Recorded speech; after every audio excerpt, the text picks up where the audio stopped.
அஸ்ஸலாமு அலைக்கும். Hope you all are doing good. So இன்னும் ஒரு இன்ட்ரெஸ்டிங்கான வீடியோ ஒன்றில் உங்கள் எல்லாரையுமே சந்திக்கிறதுல ரொம்பவுமே சந்தோஷம். பொதுவாக நம்ம எல்லாருக்குமே ஈஸி அண்ட் குயிக்காக செய்யக்கூடிய ரெசிபீஸ் தான் ரொம்ப பிடிக்கும் இல்லையா? அதுலேயும் பார்த்தீங்கன்னா இந்த டின்னருக்கெல்லாம் கிச்சனில் போய் நின்று வேலை செய்கிறதுக்கே அவ்வளோ சோம்பரமாக இருக்கும். அது மாதிரி சோம்பரமாக இருக்கிற நேரத்தில் இந்த சிக்கன் ஸ்விஸ் ரோலை செஞ்சு பாருங்கள். 10 நிமிஷத்தில் அசால்ட்டாக செஞ்சுருவீங்க. ஸோ இந்த ரெசிபி எப்படி செய்யலாம் அப்படிங்கிறத வாங்க பார்க்கலாம்.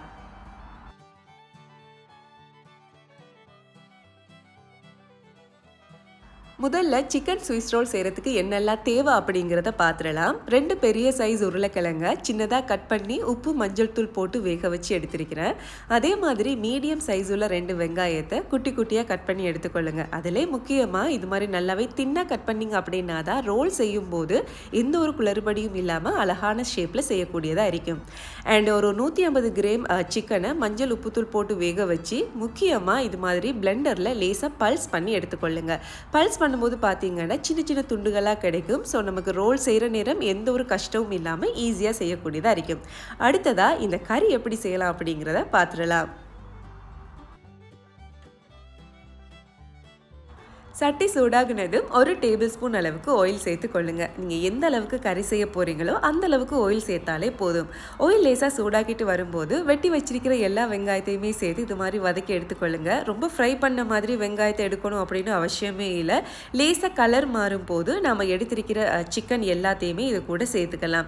2 நிமிஷத்துக்கு கை விடாமல் இது மாதிரி வதக்கினீங்க அப்படின்னா சிக்கன் எல்லாமே நல்லா அழகாக ரோஸ்ட் ஆகி வந்துடும். அதுக்கப்புறமா கறிக்கு தேவையான அளவு நம்ம உப்பு சேர்த்துக்கலாம். அண்ட் அது கூடவே என்னென்ன மசாலா பவுடர்ஸ் போடலாம் அப்படிங்கிறதை பார்த்துடலாம். கொஞ்சம் போல் மஞ்சத்தூள், கொஞ்சம் போல் மிளகாய்த்தூள், அது கூடவே சில்லி ஃப்ளேக்ஸ் பார்த்தீங்கன்னா ஒரு 1 டீஸ்பூன் அளவுக்கு சேர்த்துக்கிறேன். அதே மாதிரி மிளகுத்தூளும் கொஞ்சம் போல் சேர்த்துக்கிறேன். இதில் போட்டிருக்கிற இந்த மசாலா தூள் எல்லாமே உங்களோட விருப்பம் தான். நீங்கள் எந்த அளவுக்கு ஸ்பைஸியாக சாப்பிடணும்னு ஆசைப்படுறீங்களோ அதுக்கு ஏற்ற மாதிரி சில்லி ஃப்ளேக்ஸ் அரைக்கட்டும், சில்லி பவுடர் அரைக்கட்டும், இது எல்லாத்தையுமே கூட்டி குறைச்சி கொள்ளுங்க. கொஞ்சம் போல் கருவேப்பிலையும் சேர்த்து இந்த மசாலா பவுடர் எல்லாத்தையுமே இந்த கறியோட நல்லா மிக்ஸ் ஆகிற மாதிரி இது மாதிரி மிக்ஸ் பண்ணி எடுத்துக்கொள்ளலாம். அதுக்கப்புறமா வேக வச்சிருந்த உருளைக்கிழங்கு எல்லாத்தையுமே எந்த ஒரு கட்டியும் இல்லாத மாதிரி நல்லாவே ஸ்மேஷ் பண்ணி எடுத்துக்கொள்ளுங்க. இது எல்லாத்தையும் நம்ம ஆல்ரெடி வதக்கி வச்சிருக்கோம் இல்லையா, இந்த சிக்கன் வெங்காயம் இது கூட சேர்த்துக்கலாம். எந்த அளவுக்குன்னா இந்த 3மே ஒன்னோட ஒன்று மிக்ஸ் ஆகுற மாதிரி நல்லாவே மிக்ஸ் பண்ணி எடுத்துக்கொள்ளுங்க. அப்போதான் நம்ம சிக்கன் ஸ்விஸ் ரோல் செய்யும் போது எந்த ஒரு குளறுபடியும் இல்லாமல் அழகான ஷேப்பில் நமக்கு கிடைக்கும். எக்ஸாக்டாக இந்த வீடியோவில் பார்க்குற மாதிரியே கறியை நல்லா செஞ்சதுக்கு அப்புறமா ஸ்டவ்வை ஆஃப் பண்ணி விட்டுடலாம். அடுத்ததாக ரோல் ஷீட் செய்கிறதுக்கு என்னெல்லாம் தேவை அப்படிங்கிறத பார்த்துடலாம். 250 மில்லி கப்பில் 2 கப் அளவுக்கு கோதுமை மாவு எடுத்திருக்கிறேன். நீங்கள் இதுக்கு மைதா மாவும் எடுத்துக்கலாம். பொதுவாக ஸ்ரீலங்காவில் பார்த்தீங்கன்னா கோதுமை மட்டும்தான் இருக்கும் இல்லையா? ஸோ கோதுமை 2 கப் எடுத்திருக்கிறேன். அது கூடவே 1 டேபிள் ஸ்பூன் அளவுக்கு சீனி எடுத்திருக்கிறேன். அது கூடவே 1 டேபிள் ஸ்பூன் அளவுக்கு ஆயிலும் எடுத்திருக்கிறேன். நீங்கள் இந்த ஆயிலுக்கு பதிலாக பட்டர் கூட மெல்ட் பண்ணி எடுத்துக்கலாம். அது உங்களோட விருப்பத்தை பொறுத்தது. ஸோ இது எல்லாத்தையுமே நம்ம ஈஸியாக இன்றைக்கி பிளெண்டரில் தான் மிக்ஸ் பண்ணி எடுக்க போகிறோம். ஏன்னா கையால் நம்ம மிக்ஸ் பண்ணுறதை விட பிளெண்டரில் பார்த்தீங்கன்னா ஒரு 2 நிமிஷத்தில் அசால்ட்டாக பிளெண்ட் பண்ணிடலாம். அப்போ தான் நமக்கு ஸ்விஸ் ரோல் செய்யும் போது ஈஸியாக இருக்கும். ஸோ நான் 2 கப் மாவுக்கு 2.5 கப் அளவுக்கு தண்ணி சேர்த்துக்கிறேன். இதுவே நீங்கள் 3 கப் மாவு எடுத்தீங்க அப்படின்னா 3.5 கப் அளவுக்கு தண்ணி சேர்த்து கொண்டாலே போதும். தண்ணியோட அளவை சரியாக நீங்கள் புரிஞ்சுக்கிட்டீங்க அப்படின்னா தான் இந்த மாவு பெட்டர் வந்து எந்த ஒரு பிழையும் இல்லாமல் சரியான மெத்தடில் சரியான கன்சிஸ்டன்சியில் நமக்கு கிடைக்கும்.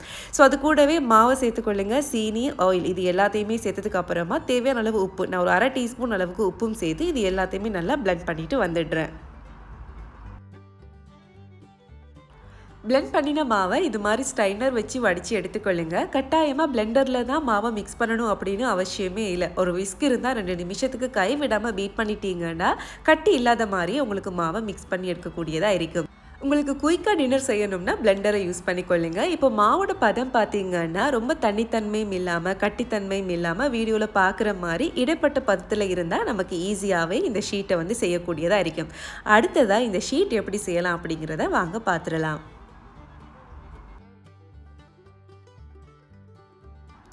பேன் லேசாக சூடாக்கிட்டு வரும்போது கொஞ்சம் போல் ஆயில் ப்ரஷ் பண்ணி விட்டுடுங்க. அதுக்கப்புறமா நம்ம பிளெண்ட் பண்ணி எடுத்திருக்கிற மாவை இது மாதிரி கொஞ்சம் போல் ஊற்றிக்கலாம்.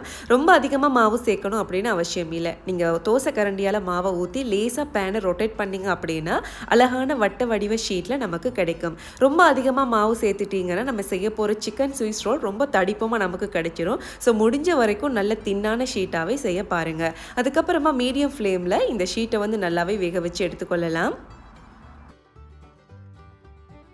நம்ம செய்கிற ஷீட் கீழ்ப்பகுதி நல்லா வெந்துட்டு வரும்போது அதோட ஓரம் எல்லாமே பேனில் இருந்து தானாக கலண்டு வரும். அதுக்கப்புறமா ஒரு ஸ்பூன் வச்சு அதை திருப்பி போட்டுக்கொள்ளுங்க. திருப்பி போட்டதும் பார்த்தீங்கன்னா உடனே சின்ன சின்ன பபிள்ஸ் வர்ற மாதிரி இருக்கும். அந்த பபிள்ஸ் எல்லாத்தையுமே லேசாக ஸ்பூனால் ப்ரெஸ் பண்ணி விட்டீங்க அப்படின்னா இந்த சப்பாத்தியெல்லாம் உப்பி வரும் இல்லையா, அது மாதிரி எக்ஸாக்டாக நம்ம செய்கிற ஷீட்டுமே நல்லா உப்பி வரும். ஸோ மாறி மாறி 2 பக்கமும் திருப்பி போட்டுக்கொள்ளுங்க. முக்கியமாக ஒரு பகுதியை 100% நல்லாவே வேகிற அளவுக்கு, அதாவது கோல்டன் ப்ரௌன் கலராக வரும் வரைக்கும் வச்சு எடுத்துக்கொள்ளுங்க. அதில் ஒரு பகுதி இது மாதிரி ஒரு 50% வெந்தால் நமக்கு போதும்.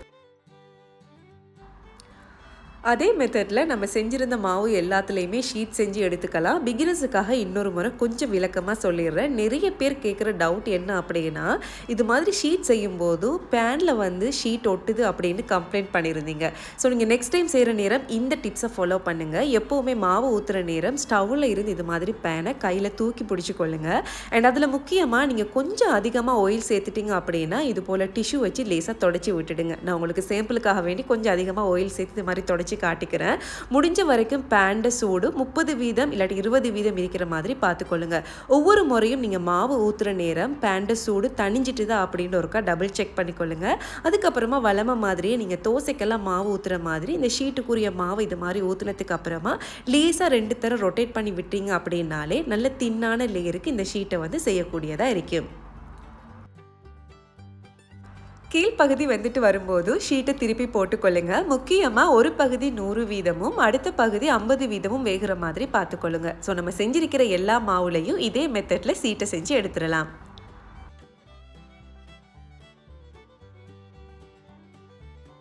எடுத்திருந்த 2 கப் கோதுமை மாவில் 7 ஷீட் செய்யக்கூடியதாக இருந்தது. எல்லாமே அவ்வளோ சாஃப்டாக இருந்தது. பார்க்குறதுக்கு அப்படியே பராட்டா மாதிரியே இருந்தது. ஒவ்வொரு ஷீட்டையும் பார்த்தீங்கன்னா நம்மளோட உள்ளங்கையால் பொத்தி பிடிக்கக்கூடிய அளவுக்கு தான் சூப்பர் சாஃப்டாக இருந்தது. கண்டிப்பாக இதே மெத்தடில் செஞ்சிங்கன்னா உங்களுக்குமே இதே மாதிரி ஷீட் தான் செய்யக்கூடியதாக இருக்கும். அடுத்ததாக வாங்க நம்மளோட சிக்கன் ஸ்விஸ் ரோல் எப்படி செய்யலாம் அப்படிங்கிறத பார்த்துடலாம்.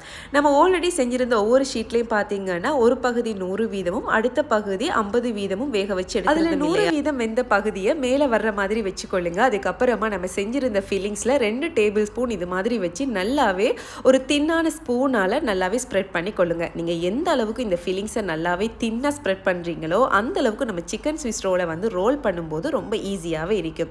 ஸோ இது மாதிரி செஞ்சதுக்கு அப்புறமா வீடியோவில் பார்க்குற மாதிரி எக்ஸாக்டாக நம்ம ரோலெல்லாம் எப்படி சுற்றுவோமோ அதே மாதிரி சுற்றினீங்க அப்படின்னாலே போதும். பட் நீங்கள் கவனிக்க வேண்டிய சின்ன விஷயம், சுற்றுற நேரம் நல்லாவே டைட் பண்ணி சுற்றி கொள்ளுங்க. அப்போது தான் லேயர் ஒன்றும் கலண்டு போகாமல் அழகான பெர்ஃபெக்டான ஷேப்பில் நமக்கு கிடைக்கும். அதுக்கப்புறமா 2 சைட்லேயும் 1 இன்ச் அளவில் கட் பண்ணி கொள்ளுங்க. அண்ட் இப்போ பார்த்தீங்கன்னா ஒரு பெரிய சைஸ் ரோல் மாதிரி இருக்குது இல்லையா, இதையுமே நடுவில் சின்னதாக ஒரு கட் போட்டு விட்டீங்க அப்படின்னா கையில் பிடிச்சி சாப்பிட்ற அளவுக்கு ஒரு 5 இன்ச் அளவான ரோலாக நமக்கு கிடைக்கும். ஸோ இதே மாதிரி நம்ம செஞ்சுருந்த எல்லா ஷீட்ஸ்லேயுமே இந்த ரோலை செட் பண்ணி எடுத்துக்கலாம். அண்ட் அதுலேயும் ஸ்பெஷலாக பார்த்தீங்கன்னா சின்ன பிள்ளைங்களுக்கு இந்த மொசரலா சீஸ் போட்டு சாப்பிட்றது ரொம்ப பிடிக்கும் இல்லையா. ஸோ உங்களுக்கு விருப்பமாக இருந்தால் இது மாதிரி மொசரலா சீஸ் கொஞ்சம் போல் நம்ம ஃபில்லிங்ஸை வச்சதுக்கு அப்புறமா மேலே கொஞ்சமாக இது மாதிரி சீஸ் வச்சு அதையுமே ரோல் பண்ணி கொள்ளுங்க. அண்ட் இன்னும் ஒரு ஆப்ஷனும் இருக்குது. உங்களுக்கு சொசேஜஸ் கூட ஃப்ரை பண்ணி இது மாதிரி நடுவில் வச்சு நல்லாவே ரோல் பண்ணிங்க அப்படின்னா கடிக்கும் போது சொசேஜஸும் கடிப்பட்டு சாப்பிட்ற நேரமும் இன்னும் டேஸ்ட் அதிகமாக இருக்கும். ஸோ நம்ம எடுத்திருக்கிற எல்லா ஷீட்ஸையுமே இதே மெத்தடில் கட் பண்ணி எடுத்துக்கலாம்.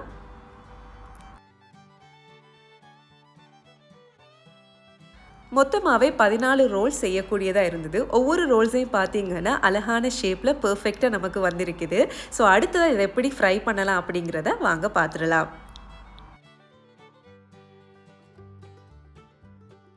பேன் சூடாகிட்டதும் 1 டேபிள் ஸ்பூன் அளவுக்கு பட்டர் சேர்த்துக்கொள்ளுங்க. ரொம்ப அதிகமாக பட்டர் சேர்த்துறாதீங்க. பட்டர் லேசாக சூடாகிட்டு வரும்போது நம்ம செஞ்சிருக்கிற சிக்கன் ஸ்விஸ் ரோல் எல்லாத்தையுமே ஒன்றொண்டா வச்சுக்கொள்ளுங்க. முக்கியமாக ஸ்டவ்வை மீடியம் ஃப்ளேமில் வைங்க. ரொம்ப அதிகமாக ஃப்ளேம் வச்சுட்டிங்கன்னாலும் தீஞ்சு போயிடும். அதே மாதிரி லோ ஃப்ளேமில் வச்சுட்டிங்க அப்படின்னா இந்த ஷீட்டில் எல்லா பட்டருமே உறிஞ்சி ஊறி போன மாதிரி போயிடும். ஸோ முடிஞ்ச வரைக்கும் மீடியம் ஃப்ளேமில் வச்சு வீடியோவில் காட்டுற மாதிரி எல்லா பகுதியும் அழகான கோல்டன் ப்ரௌன் கலராக வரும் வரைக்கும் நம்ம குக் பண்ணி எடுத்துக்கலாம்.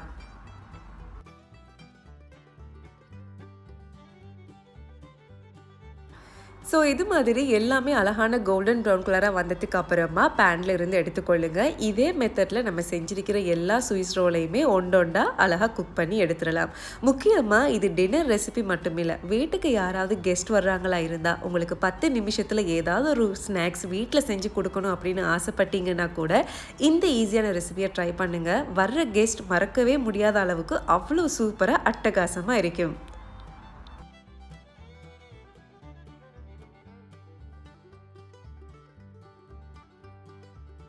ஸோ அவ்வளவுதான் ஈஸியான முறையில் சிக்கன் ஸ்விஸ் ரோல் எப்படி செய்கிறது அப்படிங்கிறத இந்த வீடியோவில் பார்த்துட்டீங்க. கண்டிப்பாக இதே மெத்தடில் ட்ரை பண்ணி பாருங்கள். உங்களுக்கு மாறிக்கட்டும் உங்களோட வீட்டில் இருக்கிற சின்னவங்க பெரியவங்க எல்லாருமே அவ்வளோ விரும்பி சாப்பிடுவாங்க. ஸோ கண்டிப்பாக இந்த ரெசிபியை ட்ரை பண்ணி பார்த்துட்டு உங்களோட கருத்துக்களை மறக்காமல் கமெண்ட்டில் ஷேர் பண்ணுங்கள். அண்ட் இந்த வீடியோ உங்கள் எல்லாருக்கும் பிடிச்சிருக்கும் அப்படின்னு நினைக்கிறேன். பிடிச்சிருந்தா கண்டிப்பாக உங்களோட ஃப்ரெண்ட்ஸ் அண்ட் ஃபேமிலிஸ் கூட ஷேர் பண்ணுங்கள். இப்போ தான் என் சேனலில் புதுசாக வீடியோ பார்க்குறீங்களா இருந்தால் நீங்கள் பார்க்குற இந்த வீடியோ உங்களுக்கு பிடிச்சிருந்தா மறக்காமல் என் சேனலையும் சப்ஸ்கிரைப் பண்ணி கொள்ளுங்கள். ஸோ இதே போல் இன்னும் ஒரு அழகான வீடியோ ஒன்றில் உங்கள் எல்லாரையுமே சந்திக்கும் வரை டேக் கேர், பை.